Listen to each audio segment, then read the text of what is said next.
Welcome back to Books and Bites. You know, where we break down the best books so you can supercharge your learning.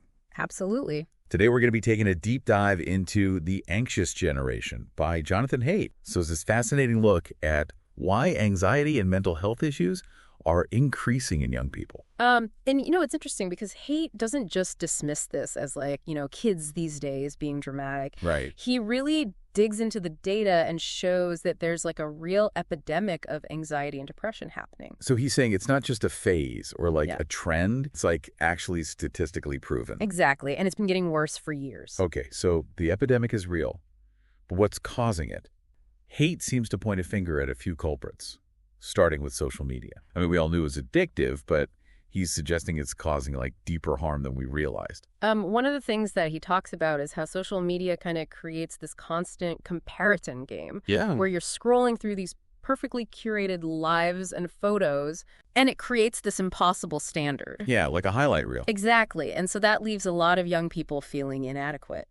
You're absolutely right. It's like everyone's highlight reel is on loop, and we're just stuck comparing our everyday lives to their best moment. No wonder self-esteem takes a hit. Right. And then there's that validation seeking.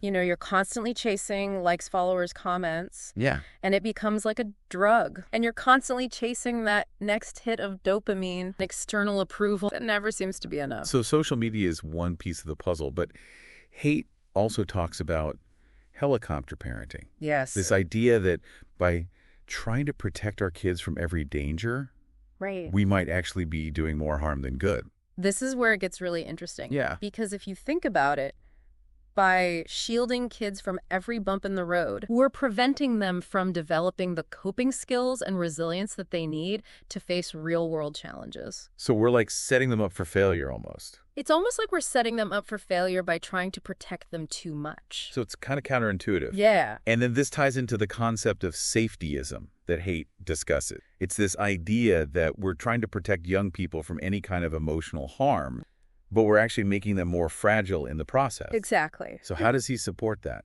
Well, he argues that trigger warnings and safe spaces, while well-intentioned, might actually be making young people more sensitive in the long run. More sensitive. By shielding them from uncomfortable but necessary experiences, they miss out on the opportunity to develop the mental and emotional muscles they need to navigate a complex world. It's almost like giving someone a crutch when they need to learn to walk on their own. Exactly. And Haidt doesn't just stop there. He links this anxiety epidemic to some even bigger shifts happening in society, like the decline of traditional institutions. Institutions like family church community. Yeah. They used to provide support and a sense of belonging, but as they weaken, young people are left feeling more isolated and alone. And that sense of isolation can be fertile ground for anxiety to grow. But then Haidt also points to something that he calls victimhood culture, which is a really interesting concept. He suggests that this increasing focus on seeing yourself as a victim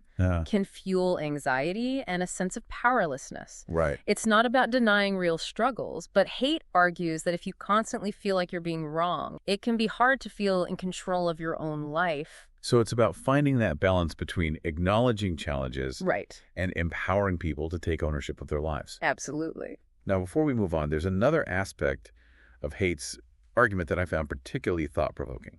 He spends a good chunk of the book talking about the impact of political correctness on this anxiety epidemic. It's definitely a hot button issue, Yeah. and it's important to approach it with nuance. For sure. What Haidt suggests is that the way political correctness is sometimes implemented can actually contribute to a culture of fear and anxiety, particularly on college campuses. Right, and I think what he's getting at is that it's not about being insensitive or dismissing the importance of inclusivity, but about finding that balance between protecting people from harm and allowing for open dialogue and debate, even when those conversations are uncomfortable. His point is that censoring certain viewpoints or shielding students from ideas they find offensive can be counterproductive. Instead of learning to engage with diverse perspectives, Right. they might actually become more anxious and less equipped to deal with the complexities of the real world. So by trying to create these perfectly safe and inclusive spaces, we might be inadvertently doing more harm than good. It's a really thought-provoking argument. It really is.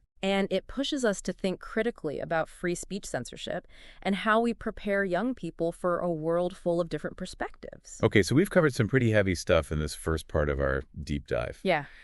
I think it's important to remember that awareness is the first step. Understanding the root of this anxiety epidemic is crucial if we want to start addressing it. And that's what's so great about this book. It provides a framework for understanding the problem. And thankfully, Haidt doesn't just leave us hanging with a bunch of problems and no solutions. He dedicates a large portion of the book to outlining concrete steps we can take. That's what I'm excited to dive into next. Yeah. We've explored the why behind this anxiety epidemic, and now I'm ready to unpack the what now. Let's do it. What can we do to help young people build resilience and thrive?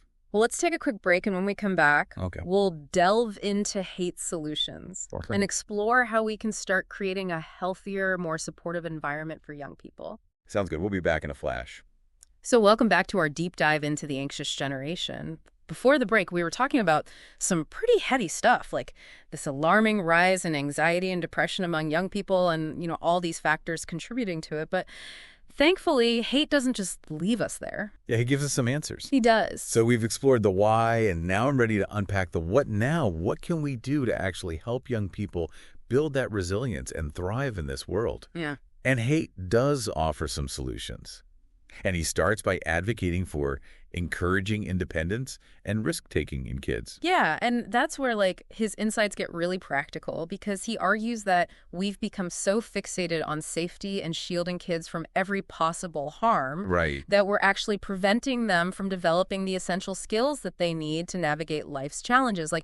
Think about it. When was the last time you saw kids just playing outside unsupervised? Oh my gosh, I know. It's so true. That free-range childhood is coming extinct. Exactly. And Haidt talks about the importance of giving kids age-appropriate freedom to explore, make mistakes, learn from their experiences. And it can be as simple as letting them walk to school alone or playing in the park without constant adult supervision. And you might be surprised to learn that even something as simple as that can have a huge impact on a child's development. It teaches them to assess risks, make decisions, build self-confidence. That's so interesting. It's about fostering that sense of self-efficacy, that belief that they can handle things on their own. It's like preparing the child for the road, not the road for the child. Exactly. And it's not just about fostering independence. Haidt also talks about the need to rethink how we educate young people. Yeah, that's a big one because he argues that schools have become too focused on academic achievement and standardized testing, at the expense of developing essential life skills like critical thinking, problem solving, emotional regulation. It's like we're churning out these brilliant test takers who may not be equipped to handle the real world. That's crazy.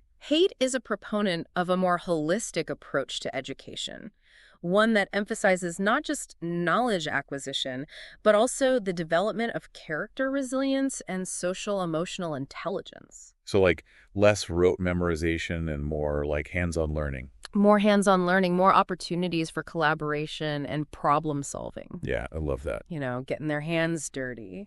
And you know what this ties in perfectly with what we were discussing earlier about helicopter parenting? Haidt challenges some pretty deeply ingrained parenting norm. He argues that this tendency to overprotect and overschedule kids, shielding them from any discomfort or failure, is actually counterproductive.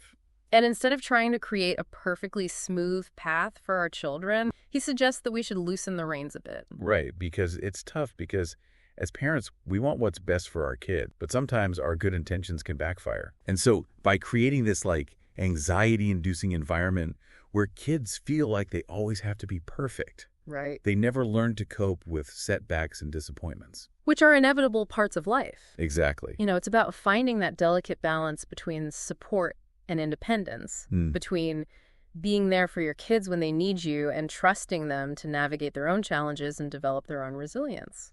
And while Haidt offers some great advice for parents and educators, he also acknowledges that this anxiety epidemic is rooted in some larger societal trend. For example, he talks about the decline of traditional institutions like family, church, and community. Yeah, these institutions used to provide a sense of belonging, purpose, and support. Right. But as they've weakened, many young people are left feeling more isolated and uncertain. Which can create a fertile ground for anxiety. Exactly. He also points to the rise of what he calls victimhood culture. Right. Where everything is framed in terms of oppression and injustice.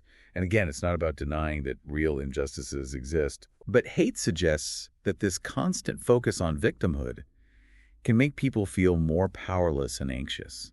He advocates for a shift toward a more empowering mindset, Okay. one that focuses on resilience agency and the ability to overcome challenges rather than dwelling on problems and feeling helpless. So it's not just about fixing individuals, it's about creating a more supportive and resilient society. Exactly, and that's a daunting task. Yeah. But Haidt believes it's essential if we want to reverse this trend of rising anxiety and create a healthier future for ourselves and the next generation. He's essentially giving us a roadmap, not just a destination. Exactly, Yeah. and while it may not be an easy journey, it's undoubtedly a journey worth taking. If we want to create a world where young people can thrive. But are there any other key takeaways from this part of the book that you think are worth highlighting? One point that really resonated with me was Haidt's emphasis on the importance of embracing discomfort and challenges. He argues that our constant pursuit of comfort and avoidance of anything that might cause us pain or anxiety is actually hindering our growth. It's like that saying, growth happens outside of your comfort zone. Exactly. If we're always trying to avoid discomfort, we'll never develop the skills and resilience we need to face life's inevitable challenges. Exactly. It's not about intentionally seeking out pain or suffering, but recognizing that discomfort is often a sign that we're learning and growing. It's about pushing ourselves a little bit, taking on challenges that make us stretch and adapt. Instead of viewing discomfort as something to be avoided at all costs, we should see it as an opportunity for growth and development. And this is a message that's particularly relevant for young people today. They're growing up in a world that constantly bombards them with messages of comfort and instant gratification. It's more important than ever to teach them the value of embracing challenges and working through discomfort. And it's not just about teaching them, it's about modeling it ourselves as adults. We need to show young people that it's okay to struggle, to make mistakes, to not have all the answers we need, to normalize discomfort and failure as part of the learning process. It's about showing them that resilience isn't about never falling down, but about getting back up when you do. That's a message I think we could all benefit from hearing, regardless of our age or stage in life. Such a powerful message. Before we move on to the final part of our deep dive, I want to touch on one more point that I found particularly insightful. Okay. Haidt makes this fascinating argument about how the way we talk about mental health can actually contribute to the problem. Okay. I'm intrigued. Tell me more. He suggests that by constantly focusing on the negative aspects of mental illness, we inadvertently reinforce the stigma and shame associated with it. So we're like perpetuating this idea that mental illness is something to be feared and hidden rather than something that can be treated and overcome. Exactly. Instead of solely focusing on anxiety and depression as debilitating conditions, we need to also highlight stories of resilience and recovery. We need to shift the narrative away from hopelessness and despair and toward one of hope and empowerment. Because people do recover from mental illness. People do find ways to manage their anxiety and live fulfilling lives. By sharing these stories, by highlighting the strength and resilience of those who have faced mental health challenges, we can help break down the stigma and create a more supportive and understanding environment. It's about shifting the focus from illness to wellness, from what's wrong to what's possible, and it's about recognizing that mental health is a spectrum, not a binary.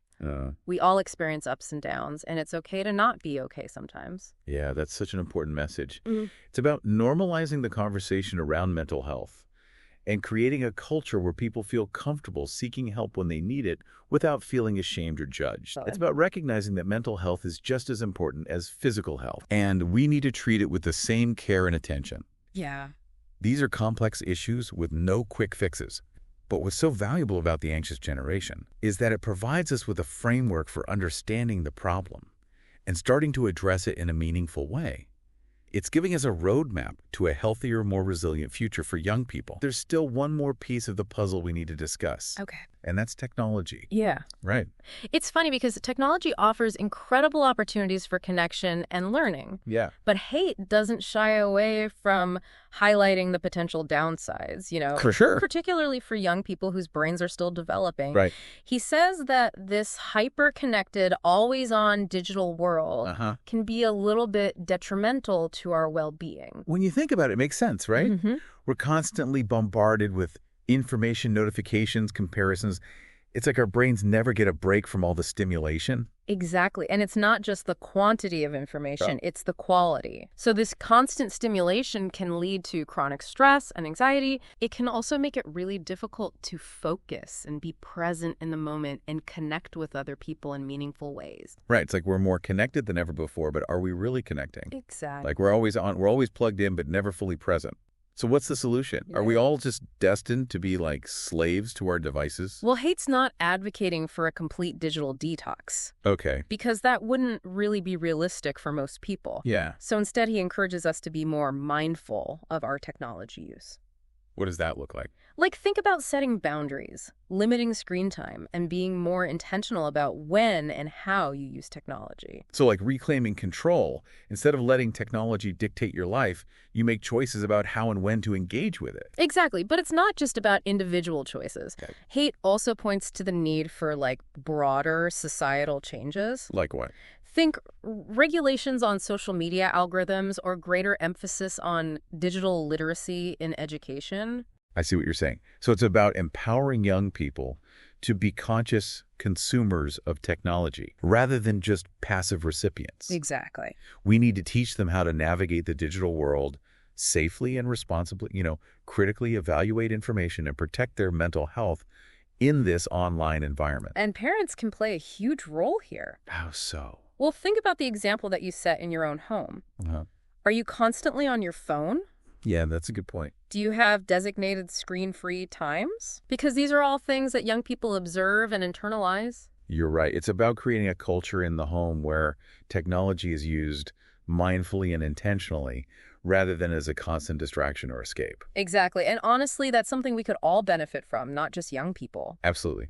I think so too. Okay. It's about finding that balance where technology enhances our lives without, taking over. Right. It's not easy, but it's essential for our well-being. So as we wrap up this deep dive into the anxious generation, I want to come back to one of the most important themes that Haidt emphasizes, and that's hope. Yes. Amidst all the challenges and complexities we've discussed, there's still reason to be hopeful. Young people today are facing a lot of pressure, but they're also incredibly resilient and resourceful and adaptable. It's easy to get caught up in the negative, but it's important to remember that young people are finding ways to navigate these changes and create a better future. I love that.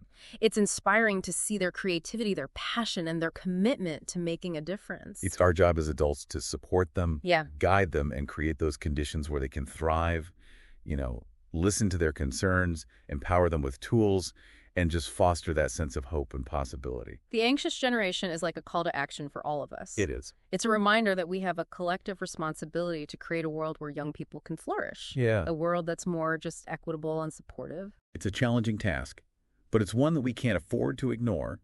The future of our society depends on the well-being of the next generation. To all the young people out there struggling with anxiety, you're not alone.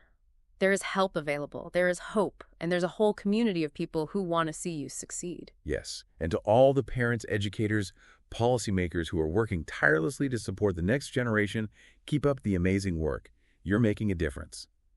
Let's continue these conversations, work together to find solutions, and create a world where all young people can thrive. That's a vision worth striving for. And with that, we come to the end of our deep dive into the anxious generation. We hope you found this conversation insightful and engaging. Get your copy from the link in the description and subscribe to Books and Bites for more insightful summaries.